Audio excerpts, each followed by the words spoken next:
हमको क्वेश्चन दिया है, apply the test of rank to examine if the following system of equation is consistent and if consistent find a complete solution. ठीक है, पहले हमको क्या करना है, चेक करना है कि ये जो इक्वेशन है वो कंसिस्टेंट है या नहीं है। आउटपुट बोल रहा है अगर कंसिस्टेंट है तो हम क्या करो, पूरा सोल्यूशन फाइंड करो। ठीक है, तो पहले क्या करते हैं, हम इसको मैट्रिक्स के अंदर पुट करते हैं। कहने का मतलब हम इसको ए और क्या यक्स इक्वल टू बी के फॉर्म में अरेंज करते हैं, क्योंकि एक नॉन होमोजीनियस इक्वेशन है तो इसके आर्डर में हम क्या कर सकते हैं, इसको रख सकते हैं। ठीक है, तो एक हम एक है कि कितने के बराबर है, ए मैट्रिक्स को लिखते हैं। ये हमारे पास यहाँ से मिलेगा 1 1 1, यहाँ से मिलेगा 1 2 3, यहाँ से मिलेगा 1 2 4। ठीक है, और यक्स क्या है हमारे पास, वेरिएबल्स कौन कौन से हैं, यक्स है, वाई है और जेड है। ठीक है, अब क्या करते हैं, हम बी लिखते हैं। बी क्या है, कांस्टेंट नंबर जो आरएचएस में होते हैं, 6 10 1। ठीक है, 10 1।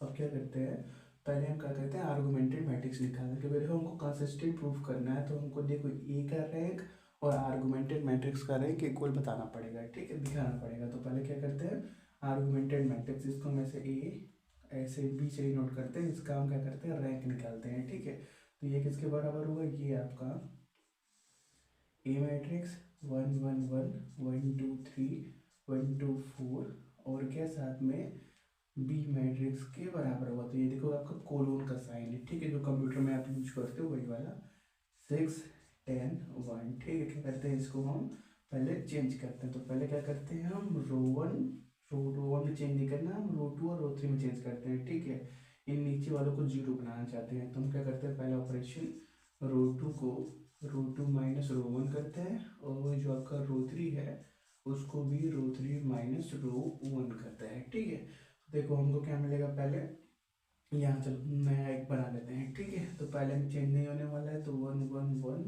और 6, पहले में चेंज नहीं हुआ, दूसरे में चेंज होगा तो 1 - 1 0, 2 - 1 1, 3 - 1 2, 6 सॉरी 10 - 6 4। अब क्या करते हैं, रो 3 माइनस रो 1, तो 1 - 1 0 और 2 - 1 1, 4 - 1 3, 1 - 6 माइनस का 5। ठीक है, तो ये मिल गया हमको। तो देखो अगर हम क्या करें, इसके अंदर कुछ और चेंज करना चाहें, ठीक है, तो मान लेते हैं हमने क्या करा, रो 3 माइनस रो 2 करा। क्या किया, row 3 goes to row 3 minus row 2 करा है। ठीक है, तो होगा क्या, 0 0, यहाँ पे इफेक्ट नहीं पड़ेगा, 1 - 1 यहाँ पे 0 होगा। ठीक है, 3 में से 2 गया 1 हो जाएगा, और यहाँ पे -5 पे -4 करोगे -9 हो जाएगा। ठीक है, ये ऑपरेशन हो गया।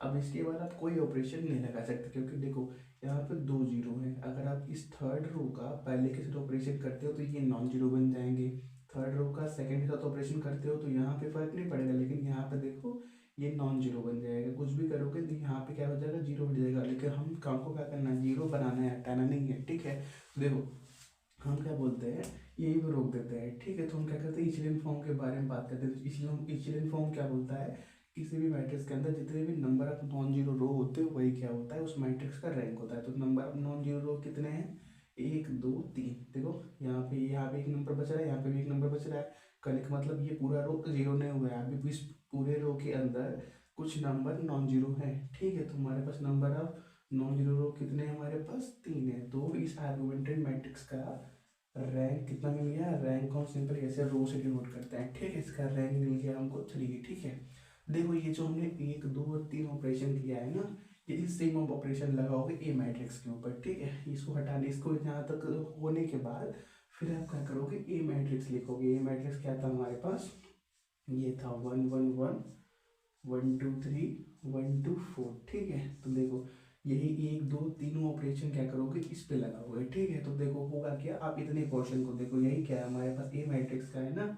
आप इसको सॉल्व कर लेना, हम यहीं पे देख लेते हैं। ठीक है, देखो इसको सॉल्व करोगे ओवरऑल लास्ट में यही आने वाला है, क्योंकि ऑपरेशन आप ये 3 कर रहे हो। ठीक है, तो देखो यहाँ पे क्या दिखेगा आपको, पहले रो के अंदर 1 1 1, दूसरे के अंदर 0 1 2, तीसरे के अंदर 0 0 1। तो देखो यहाँ पे 1 बच रहा है, कहने का मतलब ये तीसरा रो भी नॉन जीरो एलिमेंट 1 रखता है। तो यहाँ से भी क्या आपको पता चला कि जो ए का रैंक है वो नंबर ऑफ नॉन जीरो रो कितने हैं, 3, तो ए का भी रैंक कितना हो गया, 3 हो गया। ठीक है, तो देखो दोनों का रैंक बराबर है।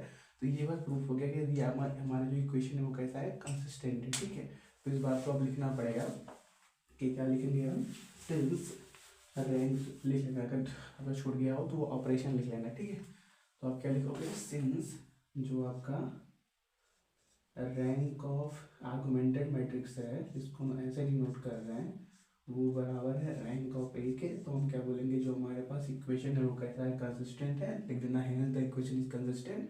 अब क्या करते हैं, इसके सोल्यूशन के बारे में बात करते हैं। तो सोल्यूशन के लिए क्या करोगे, यही सब वेरिएबल है, तो आप क्या करो, उनको ए एक्स इक्वल टू बी की तरह लिखो, ठीक है। तो यहाँ पे ये ए मैट्रिक्स था, वेरिएबल ये है, और क्या बी का वैल्यू ये है, ठीक है। तो पहले इसको लिख लेते हैं, ठीक है, इसको अलग अलग स्प्लिट कर दो, तो देखो क्या मिलेगा आपको, ये कुछ इस तरह से दिखेगा, ठीक है। चलो अलग से लिखिए, हम मल्टीप्लाई करके लिख देते हैं इक्वेशन के फॉर्म में, ठीक है। कोई मतलब नहीं है अलग से लिखने का, एक लाइन फालतू का एक्स्ट्रा लिखना पड़ेगा, ठीक है। तो क्या करेंगे, बस मल्टीप्लाई करो, इसको एक्स में, इसको वाई में, इसको जेड में, इक्वल टू ये, ठीक है। तो x plus y plus z equal to 6 मिला, ठीक है। इसको एक्स में मल्टीप्लाई करोगे 0, इसको वाई में मल्टीप्लाई करोगे तो Y plus 2z equal to 4, ठीक है। अब यहाँ पे देखो 0 0 है, सिर्फ जेड बच रहा है, तो जेड इक्वल टू -9।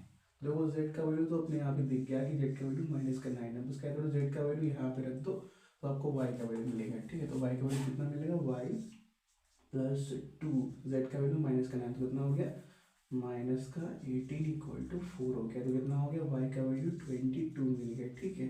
तो ये y का वैल्यू मिल गया। अब y और z का वैल्यू इसमें पहले में रख दो, तो आपको क्या मिल जाएगा, x का वैल्यू। तो कितना मिलेगा आपको, x प्लस y का वैल्यू 22, z का वैल्यू 9 इक्वल टू 6, कितना मिल गया यहाँ से, 13 मिल गया।